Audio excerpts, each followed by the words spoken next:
Je me tenais sur le quai, dans le Vermont, serrant mon billet de train et un gobelet de café déjà tiède. Les arbres de l'autre côté des rails étaient une explosion d'or et de rouge, exactement comme je l'avais imaginé en organisant ce voyage, le voyage du 40e anniversaire de mariage de mes parents, payé, planifié et parfaitement calé sur leur saison préférée. J'ai tendu mon billet à l'agent. Il l'a scanné, fronçant les sourcils. « Celui-ci a déjà été enregistré, dit-il. » Je clignai des yeux. « Pardon ?» Il tourna le scanner vers moi comme si cela suffisait à tout expliquer. « Enregistré ce matin. Le passager est déjà monté à bord. »« Ce n'est pas possible, dis-je. » Mais même en prononçant ces mots, un nœud se formait déjà dans mon estomac. Mon téléphone vibra. Un message de mon frère, Brian. Tiff voulait vraiment voir les couleurs d'automne. Tu n'aimes même pas la foule. On s'est dit que c'était logique. Je fixai le message, puis le train qui s'éloignait sans moi. Je n'ai pas appelé, je n'ai pas répondu. Je suis juste resté là, tenant un café que je ne voulais plus, entouré par un voyage que j'avais construit pour des gens qui estimaient que je n'avais pas besoin d'en faire partie. Tiffany avait ma place. Tiffany, la petite amie de Brian depuis 6 mois, celle qui avait un jour utilisé ma salle de bain d'amis pour filmer un TikTok avec ma brosse à dents. Et moi, j'étais une pensée secondaire. Non, même pas. J'étais un élément de transition qu'ils avaient discrètement effacé. Le pire, ce n'était pas qu'ils soient partis. C'est que personne n'ait pensé à me le dire. J'ai longtemps cru que le fait d'être fiable était une qualité. En grandissant, j'étais celle qui débarrassait la table sans qu'on le lui demande, qui obtenait des apps pendant que Brian s'en sortait avec des devoirs en retard et du charme. L'année de mes 16 ans, quand notre père, Robert, a perdu son emploi, j'ai enchaîné les services au dîner et donné chaque dollar à ma mère, Carole, sans poser de questions. Elle m'appelait son « petit roc » et je portais ce titre comme un insigne d'honneur. Brian, lui, était « le petit », celui dont on disait toujours « il a juste besoin de temps ». Il a accidenté la voiture 2 fois avant ses 20 ans et n'a jamais payé les réparations. Mais quand il a eu un C en microéconomie, maman a pleuré de fierté. « Il fait tant d'efforts », disait-elle. Quand Brian est entré au community college, j'ai payé ses livres. Quand il a abandonné, je l'ai aidé à trouver un emploi. Quand il l'a perdu 1 mois plus tard, j'ai co-signé son bail et payé le loyer quand lui ne le faisait pas. Il est entré et sorti de ma chambre d'amis plus de fois que je ne peux compter, toujours avec une nouvelle excuse. Tiffany n'était que la dernière version de sa vie financée par quelqu'un d'autre. Je ne me suis jamais plainte à voix haute. Je gagnais bien ma vie comme analyste système.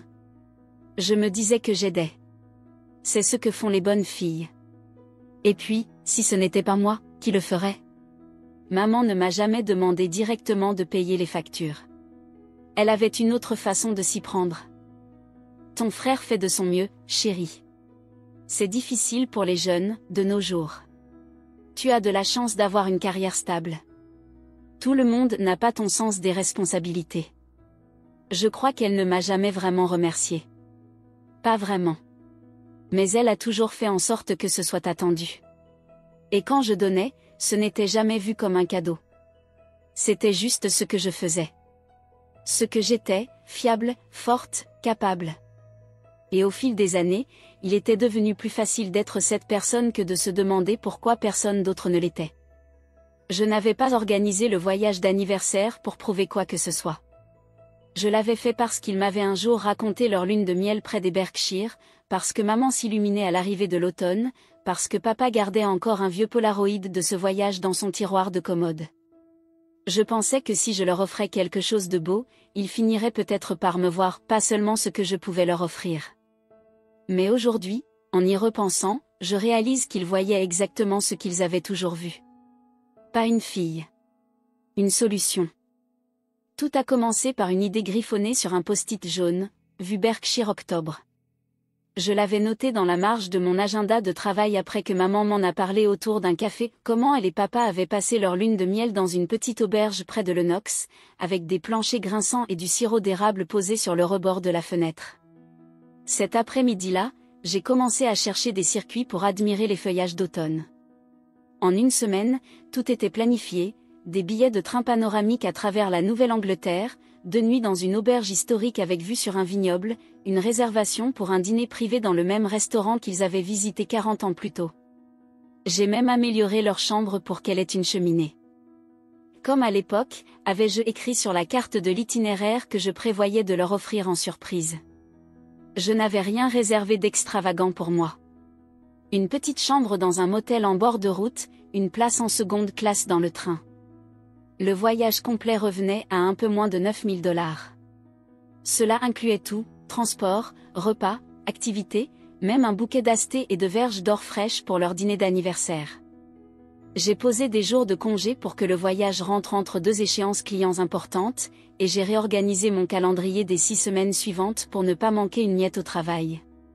Brian ne faisait pas partie du plan. Pas au départ. Maman avait dit qu'il serait peut-être trop occupé avec un projet freelance, ce qui voulait généralement dire rester à ne rien faire chez lui pendant que Tiffany répétait ses danses TikTok en arrière-plan. Je n'ai pas insisté. Honnêtement, j'avais imaginé ce voyage comme un moment tranquille, une respiration pour eux, pour peut-être, pas les impressionner, mais leur rappeler que j'étais là, que je me souciais toujours d'eux. Ce n'était pas pour prouver ma valeur. J'avais cessé de courir après ça depuis des années.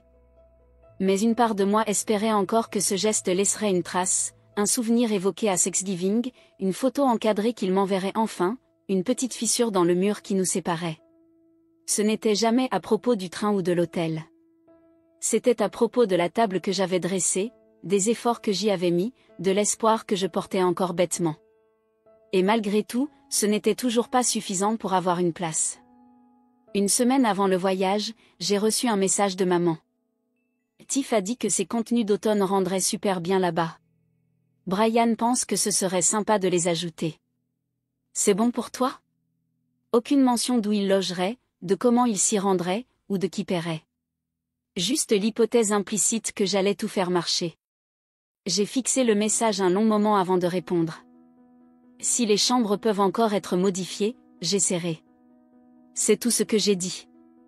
Non pas parce que j'étais déjà blessée, mais parce que je savais comment ce jeu fonctionnait. Chaque demande venait enveloppée de politesse, présentée comme spontanée. Et toujours, d'une façon ou d'une autre, c'était à moi de tout lisser. Ce soir-là, j'ai vérifié le site de réservation. L'auberge était presque complète. J'ai réussi à réserver une autre chambre à proximité, petite et hors de prix. Je l'ai prise quand même. Puis j'ai envoyé un email à la compagnie ferroviaire pour confirmer les places. Notre cabine pouvait accueillir 4 personnes. Au-delà, il fallait changer de wagon. Je leur ai demandé de conserver notre réservation initiale. Je n'ai plus eu de nouvelles de maman. Ni sur la logistique, ni sur rien. Le groupe de discussion s'est tu. Quelques jours plus tard, j'ai vu une story Instagram de Tiffany, une paire de bottes en cuir marron avec la légende « Trop hâte pour les aventures d'automne ». Les bottes étaient posées sur le sol de mon salon.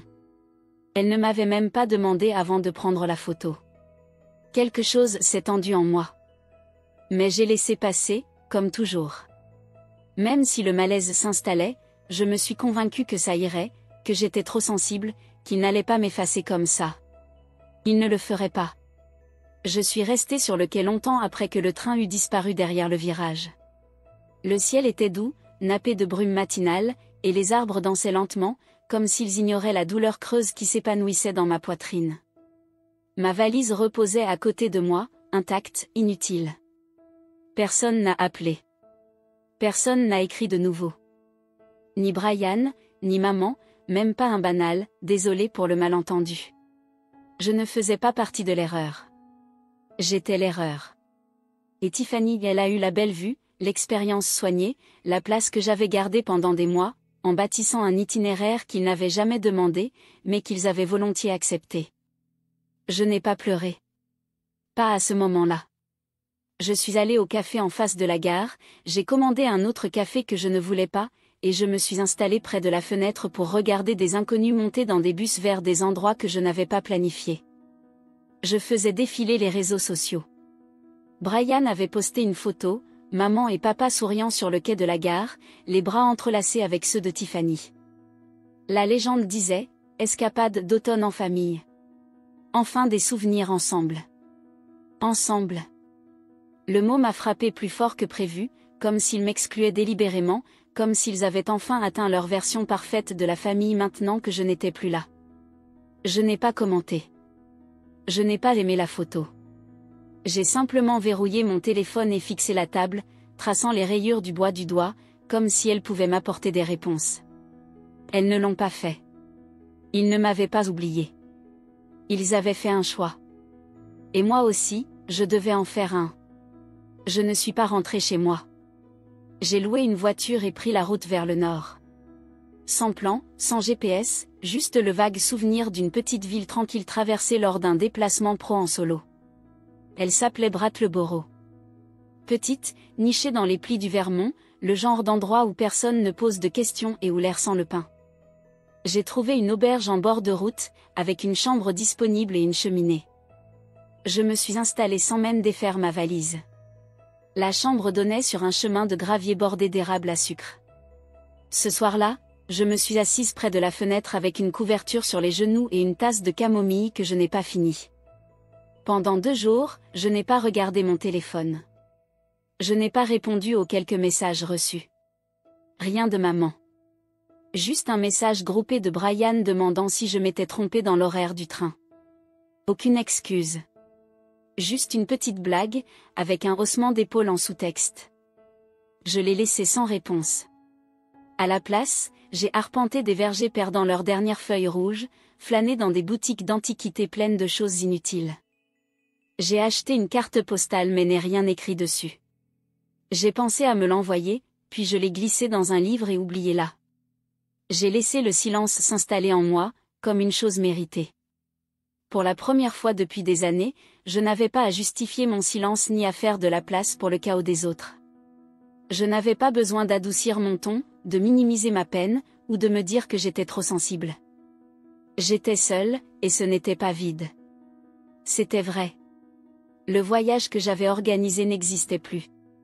Les gens pour qui je l'avais prévu avaient fait leur choix, et désormais, je faisais le mien. Je suis rentrée dans mon appartement en fin d'après-midi, le mardi. Le ciel était bas et gris, ce genre de gris silencieux qui donne l'impression que toute la rue retient son souffle. J'ai posé mon sac près de la porte et ne l'ai pas déballé. Par réflexe, j'ai ouvert Facebook. Maman avait reposté 2 douzaines de photos du voyage. Elle avait tagué Brian, Tiffany, même le bed et breakfast. Pas moi. Une image m'a arrêtée, la table du dîner que j'avais réservée des mois plus tôt, des bougies vacillant, un bouquet de verges d'or et d'asté au centre. Ma décoration, ma réservation, mon écriture encore visible sur les marque-places. Tiffany était assise à l'endroit qui devait être le mien. La légende disait. Reconnaissant pour nos enfants qui ont rendu cet anniversaire si spécial. On n'aurait pas pu rêver d'un week-end plus rempli d'amour. J'ai fermé l'application.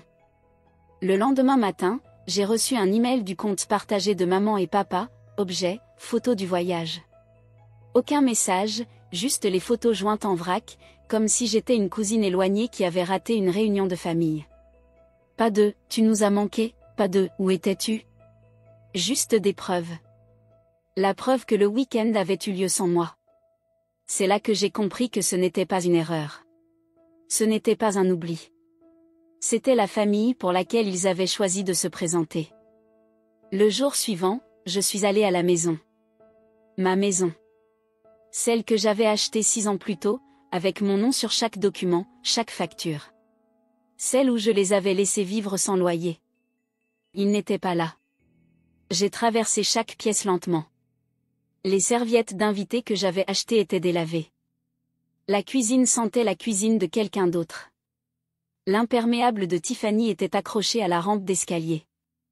Je me suis arrêtée dans la salle à manger, la même que maman avait un jour appelée, la sienne, pendant un toast d'anniversaire. Et j'ai compris quelque chose d'une simplicité bouleversante. Ce n'étaient pas des locataires. C'étaient des preneurs. Et j'en avais fini d'offrir. Le lendemain matin, l'avis de révision du bail est parti. J'en ai imprimé 2 exemplaires, un pour le comptoir de la cuisine, l'autre envoyé en courrier recommandé. C'était propre, professionnel, sans mots durs, juste des chiffres et des dates. Le loyer, désormais au prix du marché. Les charges, non incluses. Les visites d'invités interdites sans autorisation écrite. Une échéance, le 1er du mois. Je n'ai pas laissé de mots. Je ne leur en devais pas. Cet après-midi-là, maman m'a appelé. Elle n'a même pas commencé par « Allô, Lorraine. C'est quoi, ça? Tu vas vraiment nous faire payer un loyer ?»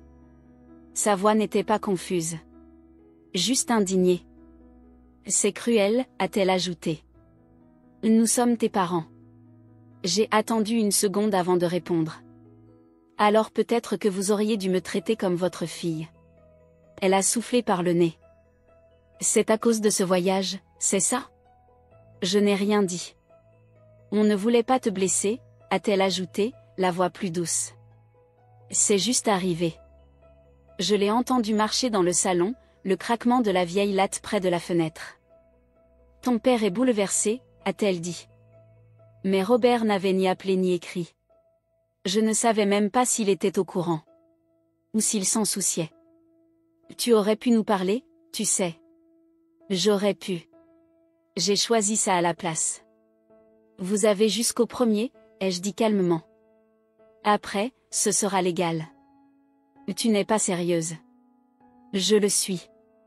Elle a raccroché. Je suis restée un long moment debout devant l'évier, à fixer le robinet. Pas en colère.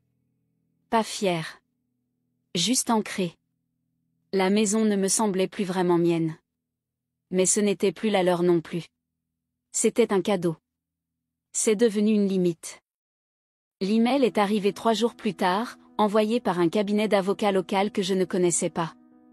Objet, intention de contester la propriété.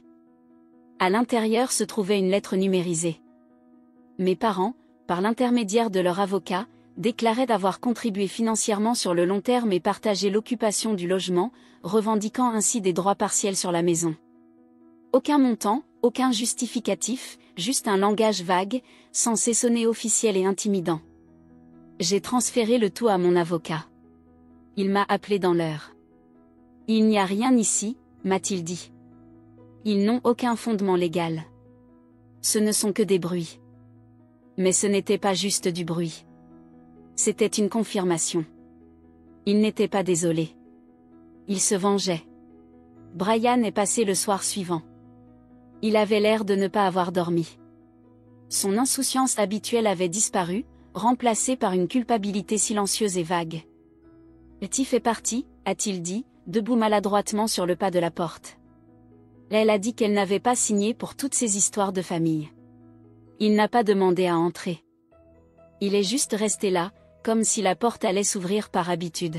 « J'ai nulle part où aller », a-t-il ajouté. « Tu le sais, non ? » Je le savais. Mais je savais aussi ce qui viendrait si je le laissais entrer.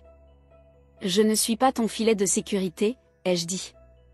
Il a baissé les yeux vers ses chaussures, puis m'a regardé à nouveau, les yeux brillants mais secs. « Je ne voulais pas te blesser. » Mais il n'a pas dit pardon. Pas vraiment. Et moi, je n'ai rien répondu. Papa n'a jamais appelé. Pas après l'avis de loyer. Pas après la lettre de l'avocat. Pas même quand Brian s'est retrouvé sans toi. Il n'a pas crié, pas envoyé de message, pas demandé pourquoi. Mais ce n'était pas nouveau.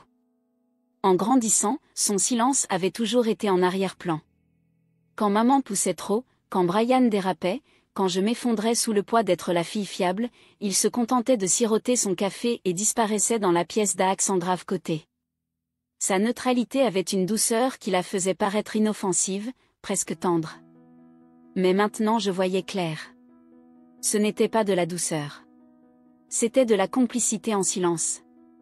Il avait tout laissé faire, chaque demande, chaque supposition, chaque fois qu'il prenait sans merci ni pause. Et maintenant, il laissait encore faire. Le jour où j'ai déposé leur avis recommandé, il était devant la maison en train d'arroser les buissons. Il a levé les yeux quand je suis passée. « Tu n'es pas obligé de faire ça », a-t-il dit doucement. C'était la seule chose qu'il m'avait dite depuis des semaines.